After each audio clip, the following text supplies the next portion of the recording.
ಗಂಗರ ಸಾಮ್ರಾಜ್ಯ ನಮ್ಮ ದೇಶದಲ್ಲಿ 7 ಶತಮಾನಗಳ ಕಾಲ ಆಳ್ವಿಕೆಯನ್ನು ನಡೆಸಿದ್ರು. ಅದರಲ್ಲಿ 7 ಜನ ಪ್ರಮುಖವಾದಂತಹ ಪಾತ್ರವನ್ನು ವಹಿಸಿದ್ದ ದೊಡ್ಡ ಮಹಾರಾಜರು ಕೂಡ ಇದ್ರು. ಅವರ ಸ್ತಬ್ಧ ಚಿತ್ರಗಳನ್ನು ಕೂಡ ಫ್ಲವರ್ ಶೋನಲ್ಲಿ ಏರ್ಪಡಿಸಲಾಗಿದೆ.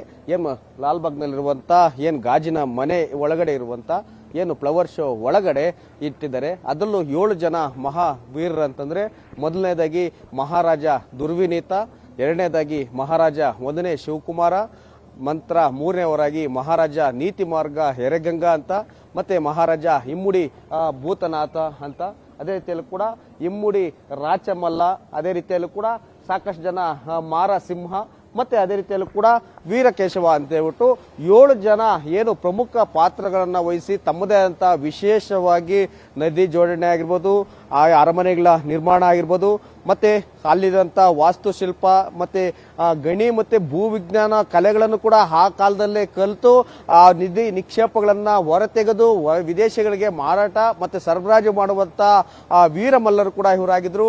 ಅದೇ ರೀತಿಯಲ್ಲೂ ಕೂಡ ಯುದ್ಧ ಅಂತ ಬಂದಾಗ ಆನೆಗಳನ್ನ ಪೊಳಿಸಿ ಆನೆಗಳ ಮುಖಾಂತರ ಯುದ್ಧವನ್ನ ಮಾಡುವಂತದ್ರಲ್ಲಿ ಈ 7 ಜನ ಮಹಾರಾಜರು ಸಾಕಷ್ಟು ಪ್ರಣೀತರಾಗಿದ್ರು ಅಂತ ಹೇಳ್ಬಿಟ್ಟು ಒಂದು ಇತಿಹಾಸದ ಪುಟಗಳಲ್ಲಿ ಹೇಳುತ್ತೆ. ಇದೇ ಕಾರಣಕ್ಕಾಗಿ ಏನು ಪ್ರೇಕ್ಷಕರು ಲಕ್ಷಾಂತರ ಮಂದಿ 12 ದಿನಗಳ ಕಾಲ ನಡೆಯುವಂತಹ ಲಾಲ್ಬಾಗ್ನ ಫ್ಲವರ್ ಶೋಗೆ ಬರ್ತಾರೆ. ಅವರೆಲ್ಲರೂ ಕೂಡ ಇತಿಹಾಸವನ್ನು ಕೂಡ ತಿಳಿದುಕೊಳ್ಳಿ.